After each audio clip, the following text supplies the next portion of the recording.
Nevzat Alican, ben de burada bir esnafım. 4 yıldır buradayım. Ama 4 yıldır buradaki sıkıntılar giderilmedi. Göründüğü gibi asfalt yok, kaldırım yok. Hastaneye giden vatandaş ta 500 metre yağmurda, karda yürümek zorunda kalıyor. Gelip burada ilacını alıp tekrar 500 metre geri gidiyor durağa. Demir yolunu çekmişseniz eğer, demir yolu daha bir sıkıntılı. Sürekli bozuluyor inen kol. 4 yıl içinde bir 150-200 kaza olmuştur. Yani çoğuna da şahit olduk. Işık yok. Hastanenin ilerisini çekmişseniz eğer bir kavşak var. Öyle bir kavşak ki yani giden araçtan gelen araç kafa kafaya. Yani santimle birbirini kurtarıyor. Şu an bak görüyorsunuz, vatandaş yürüyerek hastaneye gidiyor ve caddeden yürüyor. Hiçbir şekilde hiçbir yerde kaldırım yok. Burası bir hastane yolu. Şimdi burada ambulans gidip geliyor. Sürekli hasta taşıyor. Ve tren rayında hiçbir ışık yok. Büyük bir kazaya yol açabilir. Sonuçta burası bir eğitim araştırma hastanesi. Nereden bakarsanız günde 1000 tane hasta gidip geliyor. Yani bir an önce bu milletin mağduriyetinin giderilmesini istiyoruz.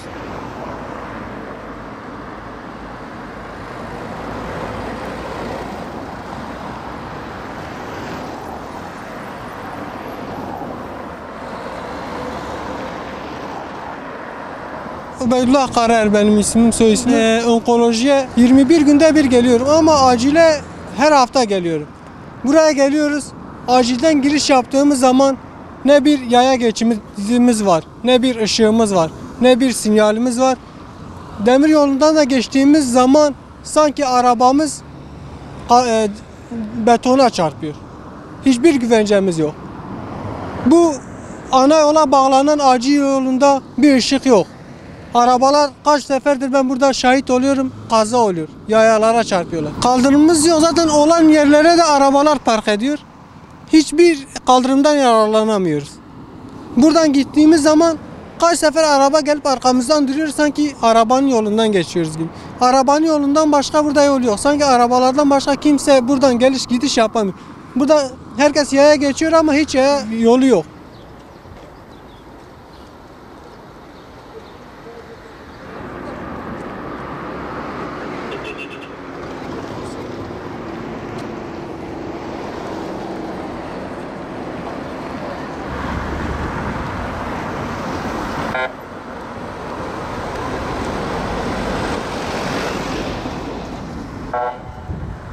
Berat İpek.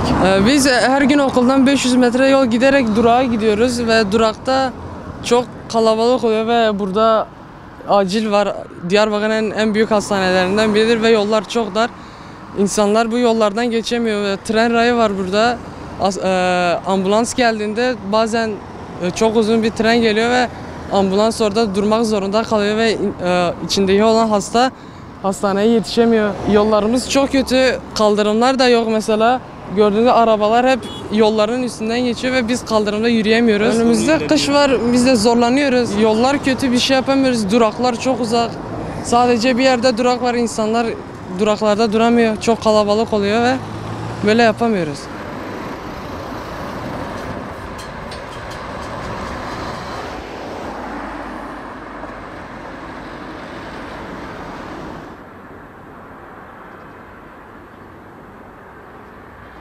Kadirkaya. Hastanemiz herhalde bir 6-7 yıldır kurulmuş bir hastane. Hastanenin şu anda çevre düzenlenmesi adına 6 yıldır çok bir şey gelişmedi. Yani hiçbir yol kat etmediler. Yani gördüğünüz gibi buradaki dolmuş durakları, otobüs durakları biraz mesafeli hastaneye. 3 yol var burada. Diş hastanesine giden yol, normal eğitim araştırma hastanesine giden yol. Burada arada kazalar oluyor. Hani yol vermeme kazası. Çünkü yolun ne bir düzeni var, ne bir kaldırımı var. Hiçbir şey yok. Hani biz buradan yetkililere daha önceden de burada birkaç tane kaza oldu. Çünkü ambulans yolu acil yolu ama ambulans bazen o yolu kullanmayınca bu yolu kullanıyor. Otobüs yolu da burası, dolmuş yolu da burası. Şimdi gördüğünüz gibi burada bir 4 yol yok. Açık bir yol, yani kavşak olarak yok. Serbest yol. Herkes kendine göre yani yol hakkı, yol üstünlüğü kiminse kimse bir şey söylemiyor. Yani eğer ki birbirlerine insanlar yol vermezlerse, müsaade etmezlerse burada çok aşırı kazalar da oluyor. Hani bizim buradan yetkililere söylemek istediğimiz bir an önce buranın çevre düzenlenmesinin yapılması lazım. Hasta yakınları, hastaların buraya ulaşımlarda içeride otopark sıkıntıları oluyor. Araçlarını dışarıya park etmek istiyorlar. Düzenleme olmadığı zaman burada sorunlar oluyor. Yani en yakın zamanda bu yolun düzeltilmesi lazım. Diyarbakır'ın en büyük hastanesinden bahsediyoruz ama yolu yok. Hani hiçbir türlü yolu yok. Şimdi burada yeni düzenlemeler var tabii ki, yani şehir olarak da artık şehir bu tarafa kaydı. Burada arka taraftan yol verilecek, hala verilmemiş. Bakın gördüğünüz gibi burada diş hastanesinin yolu da var. Orada da bir şey yok. Yani bekliyoruz. Biz de bir yetkililerden artık bu işi düzeltmelerini bekliyoruz. 4 kış yaşadım ben burada. Bu 5. kışımız. Kış olunca daha kötü oluyor. Yollarda su birikintileri oluyor, çamur oluyor. Şimdi durak da uzakta. Gerçekten durakla hastane arasında mesafe var. Burada kaldırım bile yok. Gördüğünüz gibi burada bir kaldırım yok. O yüzden hastalar zaten mağdur, daha bir mağdur oluyorlar. Yani bunu artık birilerinin çare bulması lazım. Yani bunu da sizin aracınızla ses getirmek lazım. Öyle diyelim.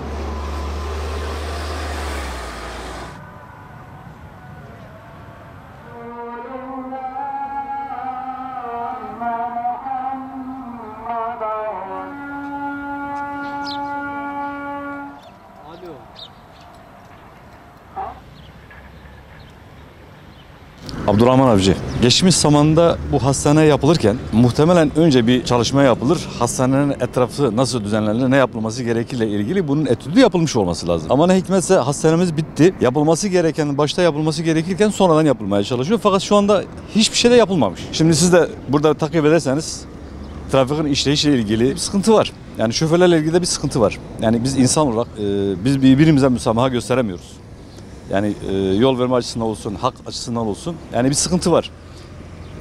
Normalde hastaneye giden yolların ayrıştırılması lazım. Yani revüjlerle ilgili, yol genişletmesiyle ilgili bunların hepsi düzenli olması gerekirken yani bir ambulansın geldiği zaman burada denk gelirse şahit olursanız ne ambulansa yol verim var ne de trafikle ilgili buna müsamaha var. Yol da zaten yeterli değil. Dikkat ederseniz yol köy yolu gibi ne kaldırım var ne yaya yürüyüşünün bandı var.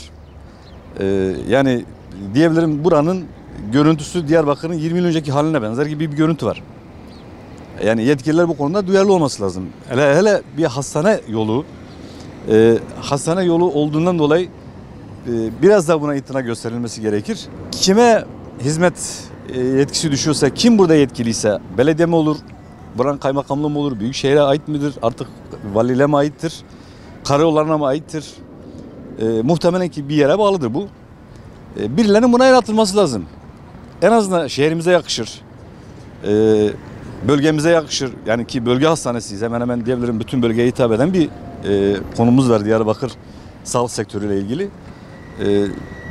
Sahipsiz. Belki şehit olursanız tren buradan geçtiği zaman göreceksiniz. Bariyer iniyor olmasına rağmen yine trafik işliyor. Yani bir gün Allah göstermesin burada büyük bir kazaya sebep olunabilir. Bazen bariyer takılı kalıyor. Yani saatlerce sinyalizasyon çalışıyor. Sözde yani tren gelecekmiş gibi millet burada bekleyen de bekliyor ama sinyalizasyonu dinlemeyen, bariyeri dinlemeyen insanlar çoğunlukta bu nasıl olsa takılmıştır deyip yine trafik işleyecektir. Ama bir gün burada hepimiz şahit olacağız ki çok büyük bir kazaya sebep olacağız. Aradıklarımız da oluyor. Yani bak sizin bariyeriniz takılı kaldı, sinyaliniz açık kaldı. Buna bir çözüm bulun. Gelip yapılıyor, gidiyor ama bir saat sonra tekrar aynı şey oluyor. Yani insanlar ölsün mü ondan sonra bir çare bulunsun. Buna gereksinim olmadan bir an önce buradaki çözümler, yol olur. Hemzemin geçitin sağlıklı işleyişi olur. Atıyorum hastanemizin çevresiyle ilgili temizlik veya görüntü itibariyle biraz daha medeni görüntü verilebilir durumu olsun. Yani hastane yolu bu şekilde olmaması lazım. Ambulans geldiği zaman belki onlarca dakika burada durduğu oluyor. Trafikte işleyen insanların da suçu var. Yolların da hali ortada. Bir iş yerinin sahibi vardır. Bu iş yerinin işletmeci, atıyorum müdürü vardır. Ürün sorumlusu vardır. Bunlar hepsi yerleşik düzüne göre işler bu. Bu camiyi yaptıran insan ve yaptırmaya çalışan insanlar mutlaka yetki vermişler de birilerine bunu yapın diye. Yapan kimlerdir bunun hesabı bunlara sorulması lazım. Yani böyle dünyayı yapmıyorsunuz yani. Yapacağınız bir camidir. Bir hastane yapmışsınız. Bitmeden açılışını yapmışsın. Şu anda tamamla bitir kardeşim. Eksiğini tamamla, yani bu zor bir şey değil. Yol yapmışsın, yolu yarım yapmışsın. Cami yapmışsın, cami yarım yapmışsın. Hastane yapmışsın, hastane yarım yapmışsın. Yani sen insanlara hizmet mi ediyorsun veya insanlara eziyet mi ediyorsun? Başlangıç tarihi bitiş tarihini belirliyorsun orada. Şimdi sen bir cami yapıyorsun, caminin de tarihi bitiş tarihi belli olması lazım. Hastane yapıyorsun, hastanenin bitiş tarihi, çevre düzenlemesi bitiş tarihi belli olması lazım. Yol yapıyorsun, yolun bitiş tarihi belli olması lazım. Şurası Diyarbakır'ımızın giriş yeri. İnsanlar buraya gelince bir görüntü, en azından görsellik anlamda güzel bir görüntü olsun. Yani hastane yapmışız, hastanemizin etrafı güzel görüntü. Gelen hastalar en azından günleri rahat olsun, ferah olsun, baksınlar temiz, intizamlı, güzel bir görüntü versin.